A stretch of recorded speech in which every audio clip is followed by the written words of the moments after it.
At Ameren Missouri, we know what light can do. It draws people together and chases monsters away. And if you shine it in the right direction, it will light the path for the next generation, showing them what their tomorrow could look like, and spotlighting the possibilities that lay in front of them. Investing in our community by lighting the way forward. That's energy at work. Ameren, Missouri.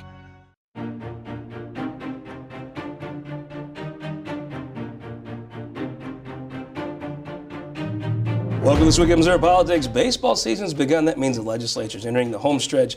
And we are joined by the favorite son of Phelps County, Senator Justin Brown. Welcome to the show. Thank you, Scott. Glad to be here. It's interesting when you've not been in the Senate long, but everyone knows your name from your prestigious family who served before you. When you talk about people that have stood in the gap for rural Missouri, yet Brian Munslinger comes to mind, different ones about the history. I think you're inheriting quite a mantle, and I love the FFA jacket that hangs in your office. Yeah, I was kind of surprised it still fit after 23 years. Mine would still fit around my arm, I think. Yeah. Maybe my thigh, but that'd be about it. Yeah. Let's jump in. I was glad to have you on this week. You perfected your first bill. I love this. It's a great deal. Yeah. My first bill, got my first bill perfected this week, Senate Bill 71. It deals with workman's comp issues and one-time monetary contributions to employees.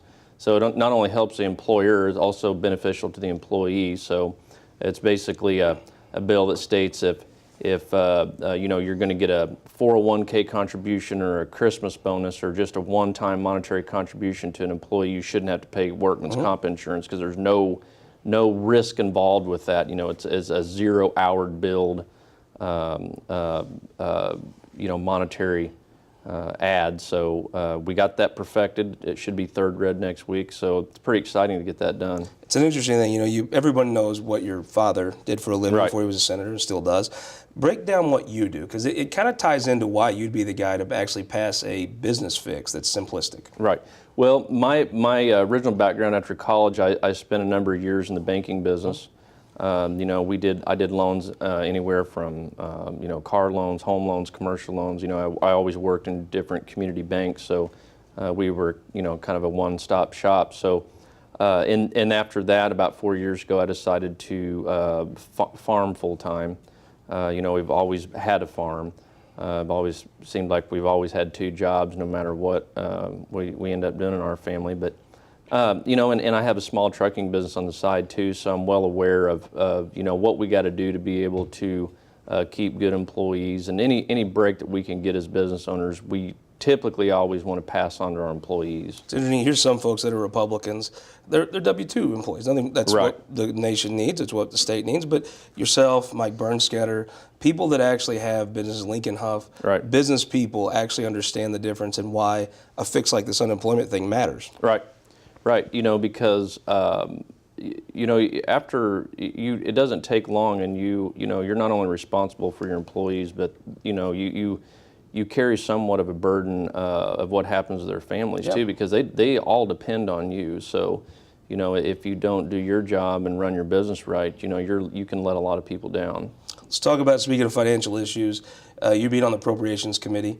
It's interesting. You got to come in with a little bit of a fresh perspective, look at the state funding and the state budget, and I know that you've been one of that signaled the alarm that you got to start to control some of the costs of these programs, or the state's essentially going to be, you're basically be on a health care board and a school board instead of a legislature. Right. Appropriations is, I think that's one of those committees that you really either like it or you don't. Yeah. It's and I really do enjoy being on that. It's kind of right down my alley as far as finance goes. But it's a shame that everybody doesn't get to experience that committee at least one session, because it really does teach you how the money flows and how it works in the state.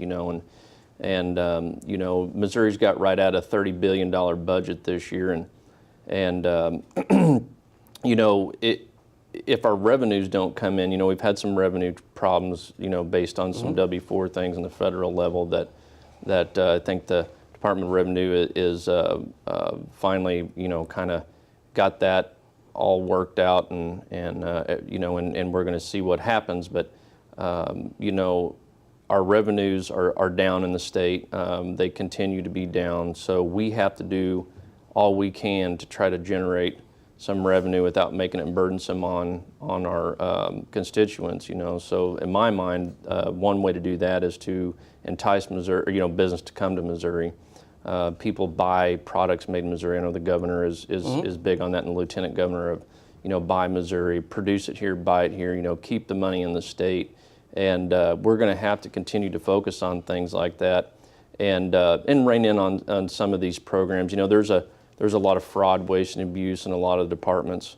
I think we have some people that the governor's put in place that are well aware of that, and you're going to see some big changes. I hear a lot of people say waste, fraud, and abuse from the Republican side. Can you really tell people the full answer? I'm sure there's waste, fraud, and abuse, and that'll obviously every dollar saved helps. But it's not just that. The problems are bigger than what you could find in waste, fraud, and abuse. Am I wrong? No, you're not wrong. I think what a lot of it is, and it's probably a little when you haven't been. This is the first political position that I've ever held, and I think it's a little easier for somebody like myself that's always been outside the box looking in to come in with a fresh look, and we've got a lot of that in the Senate right now. Some fresh faces that's never held office before, and I think it does because we've not been used to being in that political career politician type mode. Even if you do have a job outside of that, I think you get, no matter what your job is, you get complacent. And it never hurts for to have a fresh look, and I think that's why the governor's probably put people in positions like Todd Richardson, for example. With what he can do with Medicaid, I think he's well aware of some problems there. And I read an article in the St. Louis paper where I was mildly chiding the governor for appointing so many people that had been in the state legislature. But to me, going through that state budget like you are this year, line by line, you have to learn a great deal, more than you could ever learn from any other thing coming into state government. Going through that budget gives you a really interesting perspective of how everything fits together. Right, it does. And that's, going back to it would be nice for everybody to at least be on that Appropriations Committee or budget. For one session, because it forces you to learn the process maybe a little quicker than otherwise, if you're not on it. Let's talk ag. It's interesting, you're early in your career, but now still, you hear in the rotunda when there's a bill that affects ag, it's where Senator Brown at on this. Yeah. That's a responsibility, I guess, but in many ways an honor. You've been outspoken on CAFOs. Tell me what's going on with that. Well, that's a bill that Senate Bill 391 that Senator Bernskatter is carrying, and he's chairman of the Ag, doing a very good job. The CAFOs are something that is vital to Missouri, and I'll continue to fight for them. Agriculture is Missouri's largest business, about an $88 billion a year. Just on the production side, economic impact to the state. So.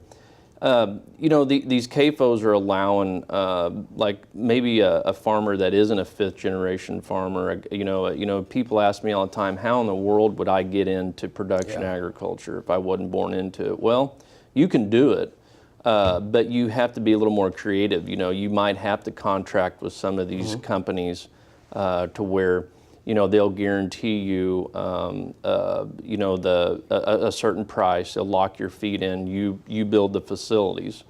So it helps the banks be able to go and look at these deals, and it mitigates their risk a lot. Because they know that they have a locked-in price.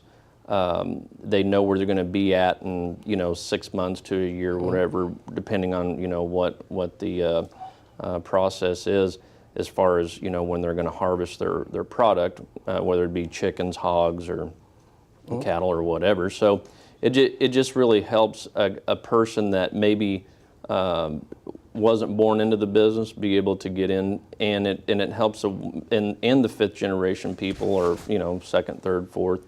It helps them be able to expand their operations, and it just mitigates everybody. It spreads that risk around.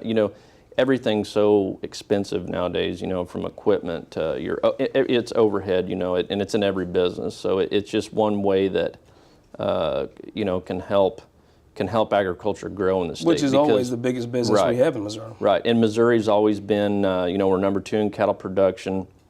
We're in the top 5 in a lot of the different crops, and Missouri's so diverse. We grow everything from cotton, corn, soybeans, rice. I mean, we grow it all here. And it's very unique. So, speaking of some risk, there's some flooding issues that are affecting that farm. Can you give folks just a quick update on what the flooding projections are and what the damage Quick update, and that's one thing about being on appropriations. We'll make sure that no matter what, that the state emergency management agencies get what they need to help these people. That's something that's where the political lines kind of disappear. When our state has an emergency like that, in Northwest Missouri right now, there's some major flooding. So please, everybody, pray for not only our farmers but the people in those areas that are affected by that. I think it all depends on how much rain we get from here forward, and the snow melt from up north that comes down, to see what happens in St. Louis. But we're sure keeping a good eye on it, and I know the governor is too. Last question, being a son of rural Missouri, I know you know how much transportation and roads matter to the state. Is there any way that you're going to see any of the funding for transportation needs addressed this session? We're going to get something done. I tell you, I'm committed, and there is, I think the Senate's committed to get something done. We have to do something. The voters have spoken back in November that they didn't want us to raise their taxes. I think the governor's plan with the bonding is a great idea. The House come out with a little bit different version, but I think when it's all said and done, there's a lot of room for negotiation there. I'm hoping to, I've been involved in a little bit of that so far, and hope to continue to be there. But I'm behind the governor 100% when it comes to transportation and fixing these roads and bridges. I mean, it's just like he said, it's a Band-Aid. But we're doing something. As Republicans, we want to push getting more business here, more jobs. But if we don't have the infrastructure, we're not going to attract good business here in Missouri. Well, Senator, thank you so much for joining us. Look forward to watching the last few weeks of session. All right, with you. Tell Jared I said, haven't you seen? I will. Thank you. We'll be right back. The fireballer from Franklin County, Scott Dieckhaus, joins us on the Opinion Maker panel after this. But first, go to ShowingMissouri.com. This week, we're in Crawford County, historic downtown Steelville. Sit and talk to the county clerk about the history. You're never going to guess. They almost bankrupted the county once because they got offered a $1 per scalp for wolves. 300 came back in. Go listen to ShowingMissouri.com. Hear the history of Missouri one county at a time. We'll be right back after this.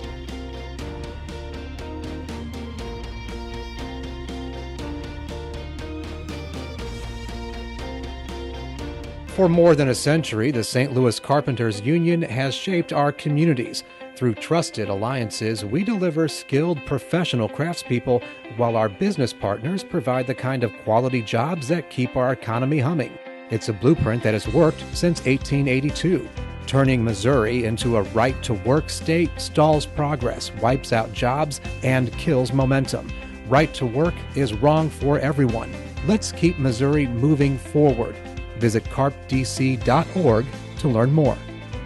All across Missouri, our new car and truck dealers are building strong local economies. When you buy a car or truck in Missouri, you're helping to support over 20,000 Missouri families who rely on the auto industry for good-paying local jobs. You're also helping fund our communities, schools, first responders, and our roads, because dealers generate millions of dollars in tax revenue. Missouri's automobile dealers have been the foundation of our communities for generations and for generations to come. The Missouri Automobile Dealers Association, the heart of Missouri.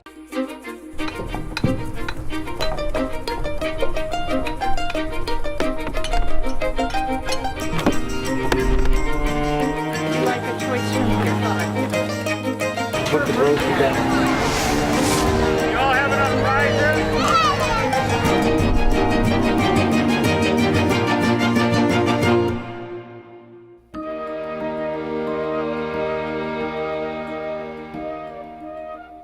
Welcome back to This Week in Missouri Politics, Opinion Maker panel time. Representative Green, North County, St. Louis. Welcome to the show, sir. I'm glad to be here. Jeff Roorda, friend of the show. It's not CNN. You're watching This Week in Missouri Politics. Welcome, sir. I'd rather be here. I'll drink to that. Representative Jim Murphy. When I think of South County, a friend of mine told me, you think of South County, you think of Jim Murphy. Welcome back to the show. Thank you very much. Feels like you've been in the legislature longer than 3 months, right? It feels like I've been there forever. And the guy with the fastball from Franklin County, Scott Dieckhaus. Welcome back. Fastball's gotten a little slower over the years. We're going to be able to fish an opinion out of you this week. I never can tell. An opinion? I'll give you 2 or 3. Let me start with the thing I absolutely know you have opinions on, this charter schools. It's sort of been the thing all session that they talked about in their press conference early in the interviews. There's been a lot of anticipation because they've waited. Some folks thought the House would move. Looks like the Senate may be the one that goes first. Tell us what is in the Senate bill, and you've been a longtime supporter. Why could somebody on the fence support this Senate bill? You know, I just think, generally speaking, the approach to charter schools has been very measured here in Missouri. Representative, I don't recall if you were in the House with me in 2012 or not, but we passed a bill then with a lot of accountability. We put in some measures to close down the bad performing charters. We added tons and tons of accountability. We've moved at a very measured pace. That bill only expanded charter schools in provisionally accredited and unaccredited districts.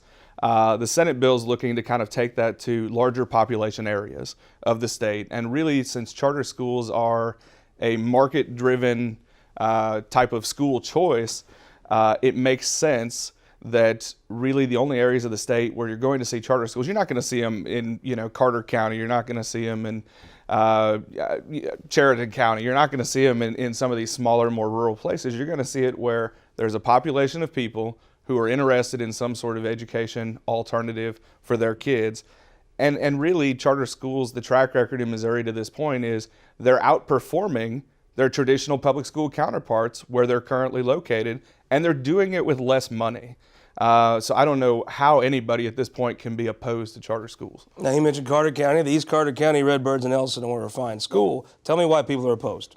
Well, first of all, I want to just say, why not in the rural areas as well as in the I would suburban love for them to be in the rural areas. I'm just saying, so when you've got a school district that's serving 700 kids, it's hard to go in and put another school in that wants to serve 200 kids.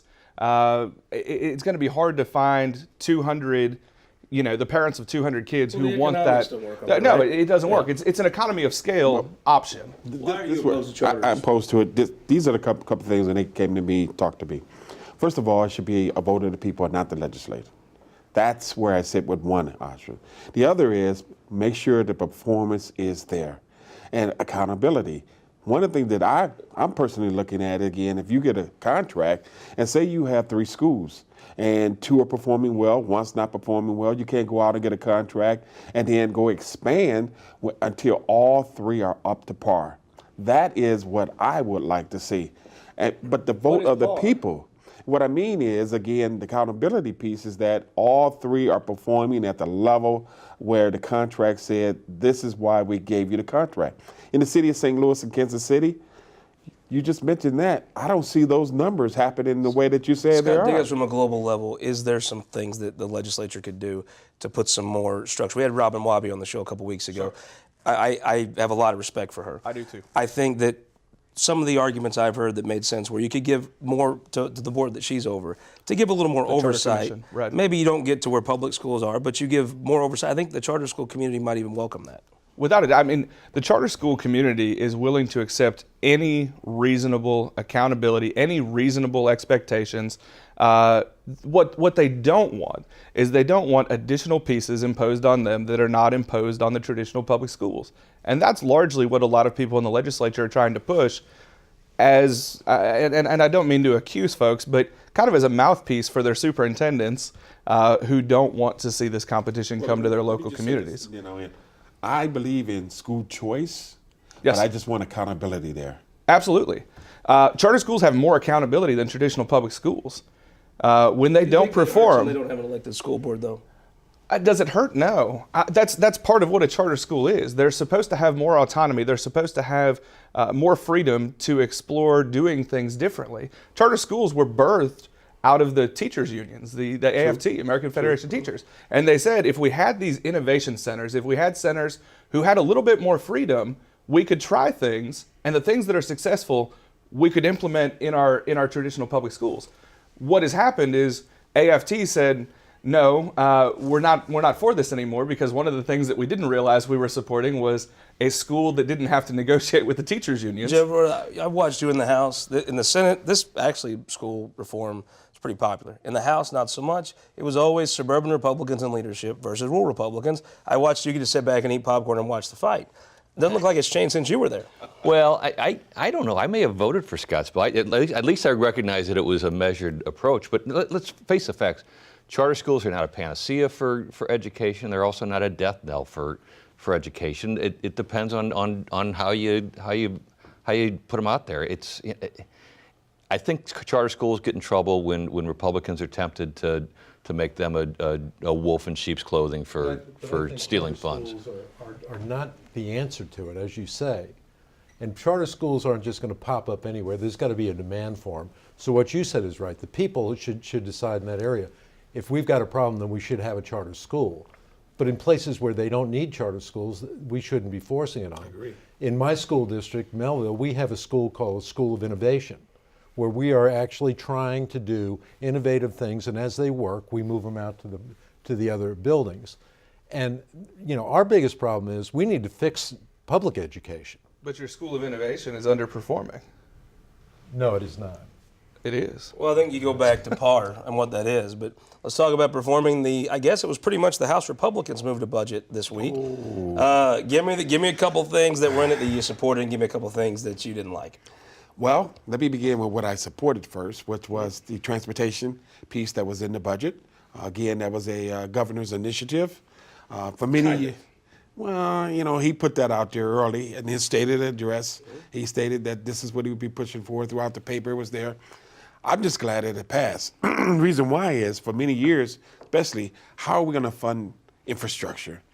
For years and years, at least since I've been up there in 2014, we've been talking about infrastructure, how we're going to fund it. I go to the MoDOT meetings. I do that as a private business owner, trying to help individuals move for construction companies. But we never got the piece of how we're going to take care of our roads and bridges. Mm-hmm. When I worked for St. Louis County, we were looking at how we would take care of our roads and bridges. But what didn't you like in that budget? Well, so many things. First of all, let me just begin with. The Democrats all voted no. There was no Democrat amendments. Is that right? Absolutely. This is the first time since I've been up there that we got one. Mr. State Representative Tommy Pearson got a $200,000 amendment in that bill of $13 billion. I've never seen that before. Representative Murphy, tell me what you liked about it. Well, I like the fact that we have a balanced budget. Yep. I think that Cody came in with his third year in the legislature and with a fire hose had everything thrown at him. And, absolutely. And he drank it well and he performed well and he came up with a budget that I think lives well. Say he sipped on it because we didn't even get a chance to get a drink. Actually, you had a lot of committee members in that budget committee. Scott Fitzpatrick, give me a straight shot here. The $100 million of GR into roads. Scott Fitzpatrick. Treasurer Fitzpatrick. Scott Dieckhaus. There's a little bit of similarity. I see. Tell me though, seriously though, is it a gimmick or is it real? The budget? Yeah, the $100 million of GR. I think it's sincere on the House's part. I think that's the solution that they want to put forward. I think that they want to operate in GR. They didn't want to go to alternate plans that involved borrowing and interest and whatever. It's a difference of approach, but I think the positive thing here is that regardless of Republican, Democrat, House, Senate, Governor, everybody's talking about transportation and they're all trying to get something done. Good point. Representative Murphy, is that going to be in the final budget? I don't know. Give me a projection. I don't think so. Yeah. Tell me something that I think that is moving. There was a situation in St. Louis County where you had the new prosecutor. He did a lot of reforms that are very popular. One that he didn't do was very popular. Was he kind of said he's going to draw back on some of the harsh enforcement on deadbeat dads not paying child support. He had a coalition of deadbeat dads in the media kind of came to his defense on that. You have a bill to correct that so that the dads have to pay the child support. Tell me where that is. Well, my bill basically fills a hole that we have in our system. Right now, our prosecutors have prosecutorial discretion, and they should have. But in a case where they're saying, we won't prosecute this entire law, that's no longer, now they're trying to nullify what you do and what I do. And if they want to do that, they should run for the House. They shouldn't be prosecutors. So at current time, the only way the Attorney General can look at a case is if the prosecutor actually refers it. So in the case of Darren Wilson, everybody screamed, we need the Attorney General in there. He couldn't do it. What we have going on in Chicago right now, is the perfect example of what we don't want to happen here. My bill feels that the law enforcement can refer it to the Attorney General, he can review it, and if he feels that there's been a mistake, he can prosecute. Representative Green, will House Democrats support this bill? Will they have the back of the women in St. Louis County? Good point. I was thinking about, again, let's go back to the piece that you mentioned when we were talking about the deadbeat dads. He didn't say that he didn't support that. What he did is he moved it over to civil instead of prosecuting it as a criminal case. And so he's saying, I'm not going to have this as criminal anymore. You can take care of this matter, but it'll be over in civil courts. So that's what he moved, because I had a chance to work with Wesley Bell in his transition team. So for a civil court case, you'd have to hire your own attorney? Yes. The working mom would have to hire their own attorney? You would. Jeff Roorda, interesting thing. It's some of the reforms he did made sense logically with his campaign, but sending single mothers out to fend for themselves, I didn't hear that in the campaign speech. No, hey, the question with both Wesley Bell and Kim Gardner is who's looking out for the victims, and the answer is nobody, and that's a real shame. And to start out your administration kicking wives in the face, the mothers that don't. Oh, well, I mean, we're not going to agree on it, but yes. I mean, this is who he's leaving behind, and there's got to be a victim advocate. And in the case of Wesley and Kim, there is none. Cops love Representative Murphy's bill. Can I go back to that? One of the things that you're missing is that the state actually pays his office to prosecute these things and to collect. And he collected over $6 million last year. That was rightfully those single mothers. That was rightfully to it. The municipal courts collected $30,000. Let's stay on the piece that he mentioned too. It's not. You're going to vote against this bill? Yes. Well, I have not. I didn't tell him to vote against it yet because I haven't read it. The world women narrative just changed right now. It seems like it might have. I don't know. I'm not getting involved. I have not read the bill yet. I gotta ask one thing before we go. We're running short on time. The big news in St. Louis this week was there were some federal subpoenas issued to St. Louis County in Steve Stinger's office. This is what you do for a living. Give me what people should look for next in this. Well, Steve, I think it's good news for him that it's just an investigative subpoena. He's already come out and said he's not the target. The feds have to tell you if you're a target or not. They've apparently told him he's not. There's been this swirl of accusation that there's some pay to play in that administration. I think the most confounding part of the whole thing is that it's front page news when Steve Stinger gets a nickel-ante investigative subpoena, and Kim Gardner's been served with 2 search warrants from a special grand jury and a special prosecutor, and it's a 1-paragraph story behind the obits with our illustrious Post-Dispatch. Interesting. With a minute left, who won the week? I think Representative Cody Smith ran the budget, ran it well. As a third-year legislator, that's a lot to handle. He did a fantastic job. Representative, who won the week? Citizens of Missouri, we have a balanced budget. We're not Illinois. Former representative who won the week? Even as a Democrat, I got to say it's Donald Trump. I mean, how did he not? Yeah, he comes out of this thing very tarnished. He's got some rough months ahead of him. Does he come out of it tarnished, or does CNN come out of it tarnished? I think he comes out of it tarnished. I mean, he's a lightning rod. I know I'm in the club, but you guys have a handshake or something? I see him at all the meetings. But no, he had a good week. He's not going to jail, but he's definitely damaged. Who won the week? Individual 2. Texas Tech beat Michigan last night. That was a thumping. And the Republican Party thumped the Missouri caucus with the budget issue, and they won the week on that. I'm going to say a guy, you heard it here first. The next big thing in the Missouri Democratic Party, Brian Williams, had a heck of a week. Started moving his first bills through, had some very interesting substantive offerings on a bill of Senator Libel's on the floor. Brian Williams won the week, and I'm going to make a prediction it won't be the last time he wins the week. We hope you'll win the week. We'll see you next week on This Week in Missouri Politics. Opening day coming up. See you then.